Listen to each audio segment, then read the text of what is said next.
Halo salam semuanya, kembali lagi di Radio Peaceful 21 FM. Kembali lagi bersama saya Salma dan rekan saya. Dan saya Salman. Di hari ini, di hari yang cerah ini, mudah-mudahan teman-teman semua dalam keadaan sehat, bahagia, dan banyak uangnya. Amin, ya Allah aminnya paling keras nih. Iya, Salma, hari ini alhamdulillah ya Indonesia sekarang aman dan damai nih. Iya, aku mah bersyukur banget karena semuanya udah aman. Tapi semua bisa berubah kalau negara api menyerang. Wah, iya bahaya banget ya. Tapi negara apinya kalau di film Avatar kan itu dengan Pangeran Zuko. Iya. Kalau di sini negara apinya berupa ancaman terhadap integrasi nasional. Wah, serem gak nih? Apaan tuh? Mau denger? Mau dong.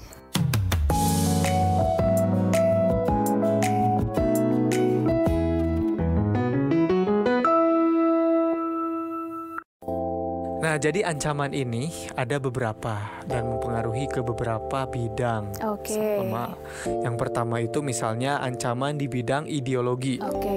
Nah, ideologi kita kan Pancasila tuh. Nah, itu masih rawan terhadap berbagai bentuk ancaman. Salah satunya dari paham, misalnya paham komunisme, radikalisme gitu ya. Yang masih harus kita waspadai. Yang kedua, ancaman di bidang politik. Oke. Ancaman di bidang politik dapat bersumber dari luar negeri maupun dari dalam negeri.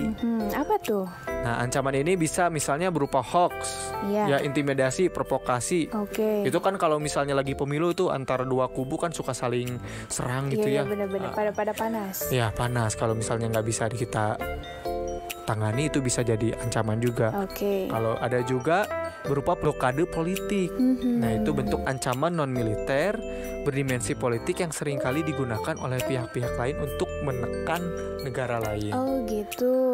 Oke. Nah, kira-kira ancaman di bidang apa lagi ya?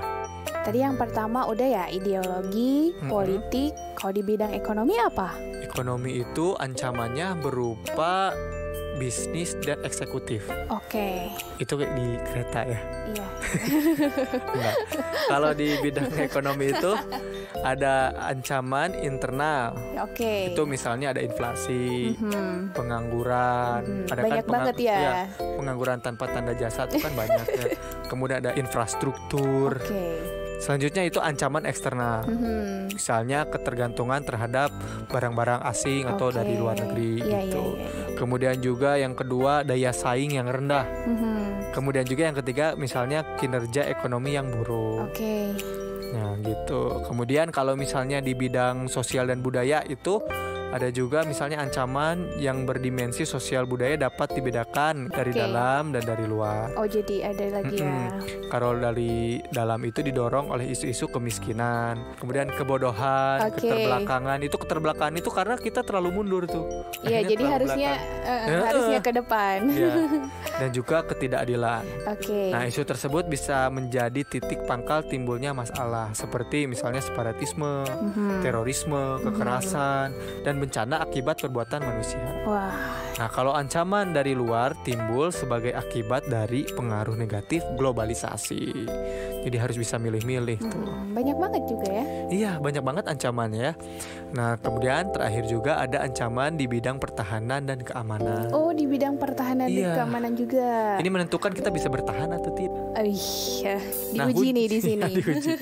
Nah, wujud ancaman di bidang pertahanan dan keamanan pada umumnya berupa ancaman militer. Oke. Ancaman militer ini adalah ancaman yang menggunakan kekuatan bersenjata dan terorganisasi yang dinilai mempunyai kemampuan membahayakan kedaulatan negara, keutuhan wilayah, dan keselamatan segenap bangsa. Wih, serem juga ya. Nah gitu, itu serem banget loh. Ada beberapa ancaman-ancaman terhadap bangsa kita yang harus kita waspadai. Oke. Makanya kita sebagai anak-anak SMA itu harus meningkatkan dari literasinya, dari pengetahuan.